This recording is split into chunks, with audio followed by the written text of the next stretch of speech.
Hi there, welcome to this answer explanation video. In this video, I'll walk you through the answers to the Order Fractions, Decimals and Percentages worksheet, and also walk you through some of the tricky parts linked to this skill as well. Our first question asks us to circle the fractions, decimals or percentages that are in incorrect places in the sequence below. The sequence is in descending order, which just means it starts from the amount of the least to the amount of the greatest. At the moment, it is quite difficult to compare them because some are given as fractions, some as decimals, and some as percentages. So what we're going to do is convert them all into either fractions, decimals, or percentages so that we're comparing like for like to make it easier. I'm going to be converting them all into percentages just because I find it easy to work with percentages. But in order to do that, we are going to have to convert some of these decimals into fractions first. So if we start with our first fraction, we're going to be converting 3/5 into a fraction of 100 to give us our percentage. So I'm going to start off by writing out 3/5, and we're going to be multiplying 3/5 by 20 because that will give us a fraction of 100. And we're going to be multiplying the bottom and the top by the same amount, and that will give us 60 over 100. Now that we have a fraction of 100, we can quickly convert that into a percentage, which will give us 60%. Now, our second one is a decimal, so we're going to go ahead and just write that out as a fraction of 100, because 56 hundredths is the same as 56 over 100 as a fraction. And as a percentage, because that's out of 100 now, we can see that that is 56%. Now, our third one is a percentage, so that's fine. We can leave that as is. We don't have to do anything with that because that's already given to us as a percentage of 59%. Our fourth one is 14 over 20, though, so 14 20ths. We're going to be converting this into a fraction of 100, so we're going to be multiplying this by 5 this time, because 20 times 5 will give you 100, and 14 times 5 will give you 70. And because that's out of 100 now, we can quickly convert that into a percentage, which is 70%. Next one, which is 15 over 25. We'll do this one over here, just space out a little bit. So this time, 15 over 25, we're going to be multiplying this one by 4. 25 times 4 will give you 100. And then 15 times 4, that will give you 60. And again, because that's out of 100 now, we can go ahead and put 60% there.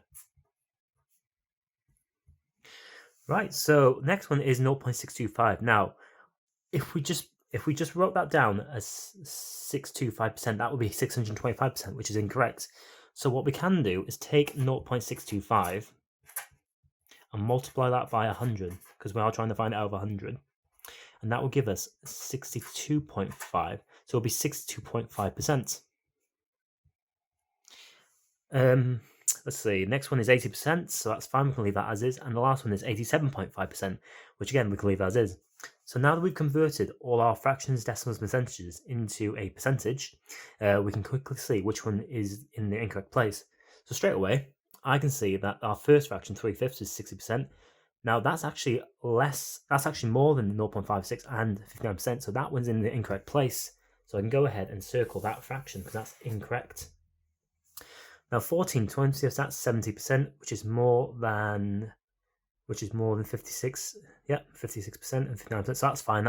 We're fine to leave that as is for now. But then when we get to 15 over 25, that's actually 60%. So actually, even though these four were in ascending order, because we've got the 1525 here, which is 6%, and that's actually less than 14 over 20, that's actually in the incorrect place. So we need to go ahead and circle that one as well. And if you look further on, we've got 6% there, we've got 62.5% there, 8% and 87.5%. So the rest are in the correct order. It was just 3/5 and 14 over 20 that were in the incorrect order. In this question, it asks us to shade the correct route through the maze so that each fraction, decimal and percentage continues in ascending order. You can only travel vertically or horizontally. So a couple of things to remember while we're doing this. We can't travel diagonally, so we couldn't go from our starting point 2 tenths to 0.37 because that would be traveling diagonally. We can only go horizontally to a quarter, or we can go vertically to 0.15. Now, we also need to bear in mind that whatever fraction, decimal, percentage we do go to, it has to be greater than 2 tenths because we're traveling in ascending order. So at the moment, it's quite hard to compare because we've got some as fractions, some as decimals, and some as percentages. So what we're going to do is convert them all into fractions over 100 and then into a percentage as well, just so we can see like for like. So we'll start with our starting point, 2/10. We enter the maze from this side. So to convert that into a fraction of 100, we're going to be multiplying this by 10. And that will give us 20 over 100. So now that we've got a fraction of 100, we can change that to a percentage, which is 20%. Now we'll see if we can go down here, travel vertically, 0.15. That is 1500, so it's going to be 15 over 100. And as a percentage, that'll be 15%. Now we can see when comparing the percentages that 0.15 is actually less than 2/10, because 2/10 is 20%, 0.15 is 15%. We can't go that way because that wouldn't be traveling in descending order. So that means we'll have to go this way. And we can double check this by comparing our fraction there. So a quarter, we know we need to multiply that by 25 in order to make that into a fraction of 100. So that will be 25 over 100. And as a percentage, that will be 25%. So that currently works because we've gone from 2/10 to a quarter, which is 20% to 25%, or 20 over 100 to 25 over 100, and that's going in descending order, so that's fine. Now, next decision is whether we can go to the right or go down. Now, straight away, because the percentage on our right is 24%, we know that we can't go that way because that would be going back down in descending order. So we can't go that way. So we'll have to go further down this way and travel down vertically. So 0.37, that is 37 hundredths, which will be 37 over 100. And as a percentage, that will be 37%. So again, we're traveling in ascending order, so that is correct so far. Now, a finish point is this way here. This is where we exit the maze. So we could either go horizontally or we could go vertically. But again, it has to be in ascending order.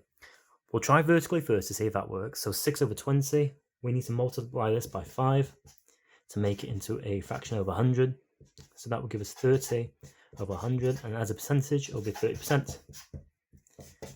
Again, if we travel vertically, that wouldn't be traveling in ascending order because 30% is less than 37%, so we can't go that way. So the only option left for us is to go horizontally to 3/5. So we can check this answer by converting this into a fraction to 100. So to do that, 3/5, we're going to multiply this by 20, and that will give us 100, and 3 times 20, that will give us 60. And as a percentage, that will be 60%. So there's our route. We've gone from 2/10 to a quarter to 0.37 to 3/5. And again, we're traveling in ascending order, and we're not traveling diagonally, we're traveling horizontally and vertically. So there's our correct route. In this question, Mrs. Wilson is ordering the results of a history test her class recently took. The scores are recorded in the table below. Put the scores in descending order. Did any pupils get the same score? Explain how you know. So what we're going to have to do is firstly convert all the scores that the children have gotten into either fractions, decimals, or percentages, so that we can compare like for like. And then we need to place them in descending order, which means starting with the child with the highest score, working our way to the bottom with the child with the lowest score. So at the moment, we know that Tyler's got 88%, Jeremy has 36 over 45. So what we're going to do is convert this fraction into a fraction of 100. Now, we can't multiply it straight away because 100 doesn't appear in your 45 times table. So what we can do though is use our knowledge of the highest common factor with both 36 and 45, which will be 9, because 36 and 45 will both appear in your 9 times table. So what we're going to do now instead is actually take 36 over 45. We're going to divide both by 9.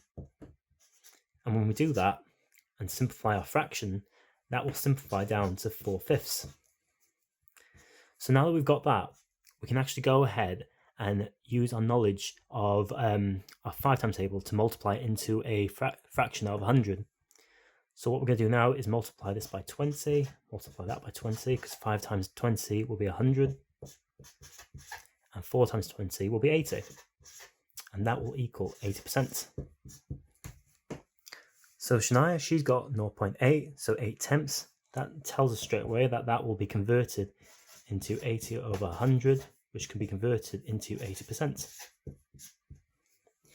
Yasmin, she's got 0.78, so again, convert that into a fraction out of 100, which is 78 over 100. and that gets converted to 78%. And then last but not least, we've got Becky, who's got 58%. So that percentage is already given. If you want to convert it into a fraction, you can do, which that would just be 58 over 100. And also as a decimal, we've got 5800, so that's going to be 0.58. So now that we've got all of them converted into a fraction out of 100 and also as a percentage, we can go ahead and compare them.